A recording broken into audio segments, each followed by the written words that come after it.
Have you ever noticed that whenever you are close to saving money, something happens?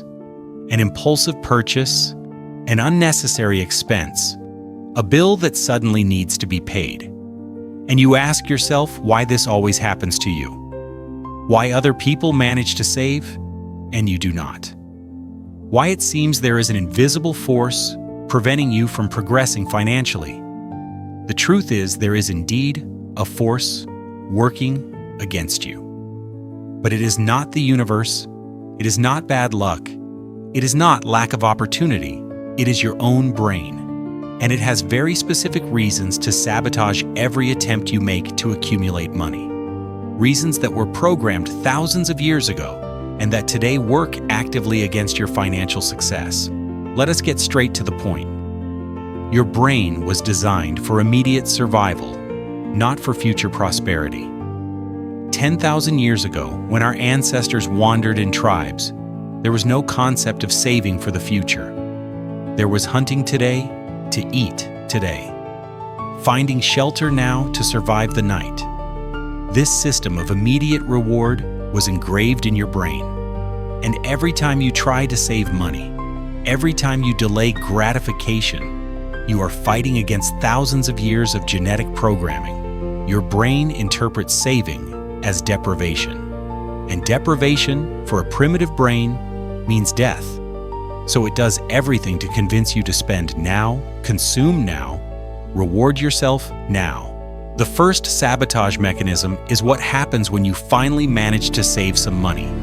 Your brain enters celebration mode. You worked hard, saved, made sacrifices. And now that you have a reserve, your brain fires a clear message. You deserve to reward yourself. After all, what is money for if not to spend? And this logic seems perfectly reasonable. You really worked hard. You really deserve something good, so you spend. And the cycle starts again. Because your brain is not programmed to accumulate resources beyond what is necessary for immediate survival. It is programmed to consume when there is abundance. Because in the wild, abundance is temporary. The second mechanism is even more insidious. It is the unconscious fear of change. When you start accumulating money, you start changing social class, even if subtly. An identity change scares the brain deeply. Because if you grew up watching your family struggle with money, if you were raised believing that rich people are bad or that money corrupts, your brain will sabotage any attempt you make to become what you were conditioned to reject. That is why people who win the lottery often return to poverty. It is not lack of financial education. It is internal sabotage. The brain pulls them back to the familiar identity, to the comfort zone, even if that zone is financially destructive.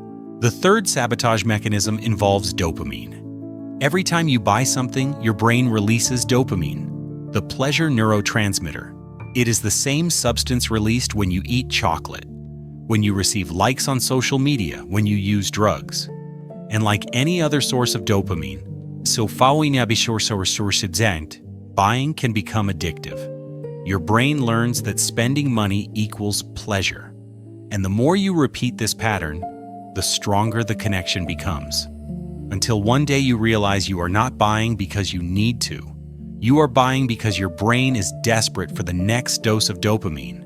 And at that point, you are no longer in control. You have become a slave to your own neural circuits. But here comes the twist that changes everything. All these sabotage mechanisms we just explored are not defects. They are features. Your brain is not trying to destroy you. It is trying to protect you. Protect you from uncertainty. Protect you from social rejection. Protect you from the pain of delaying gratification. The problem is not your brain. The problem is that you are trying to use a Stone Age operating system to navigate a modern economy. It is like trying to run cutting-edge software on an 80s computer. It is not that the computer is bad. It is that it was not made for this. And when you understand this, when you stop fighting against your brain and start working with it, everything changes. The fourth sabotage mechanism is in the way your brain processes the future.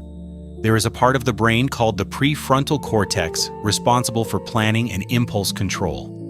But this region only fully develops around 25 years old, and even after it develops, it is easily overpowered by the older and more primitive parts of the brain when you are stressed, tired, or emotionally shaken. That is why you can perfectly plan your finances in the morning and destroy all the planning at night after a difficult day. It is not lack of willpower. It is basic neurology. Your rational brain is weak compared to the emotional brain. The fifth mechanism involves social comparison. Your brain is constantly comparing you with the people around you. And on social media, you are constantly being bombarded with images of people living apparently perfect lives, travel, cars, clothes, experiences. And every time you see this, your brain releases cortisol, the stress hormone. Because in the primitive mind, falling behind the group means danger. It means possible exclusion. And exclusion for our ancestors meant death. So your brain pushes you to spend, to keep up appearances, to prove that you are also doing well, to avoid the pain of social exclusion, even if that means destroying your finances in the process. The sixth mechanism is perhaps the most powerful of all. It is the way your brain deals with emotional pain. When you are sad, anxious, bored, or lonely, your brain desperately seeks anything that relieves that pain. And buying offers temporary relief. Those minutes browsing online stores, choosing products, imagining how your life will be better with that purchase, all of this releases a cascade of chemicals that mask emotional pain. The problem is that when the product arrives, when the novelty passes, the original pain is still there. So you need to buy again and again. You are not buying products, you are buying temporary emotional anesthesia. Now comes the lesson that will change your relationship with money forever. The secret is not to fight against your brain, it is to reprogram it. Because if your brain can learn that spending equals pleasure, it can learn that saving also equals pleasure. If it can be conditioned to seek immediate gratification, it can be conditioned to value future security. But this requires something our society rarely talks about. It requires you to face the emotional pain you are using money to mask. It requires you to question the beliefs about money that were implanted in your mind since childhood. It requires you to understand that financial abundance is not about earning more. It is about breaking the self-destructive neural patterns that were programmed into you. True financial freedom begins when you realize that every impulse to spend is actually a message from your brain, a message about fear, about insecurity, about unmet emotional needs.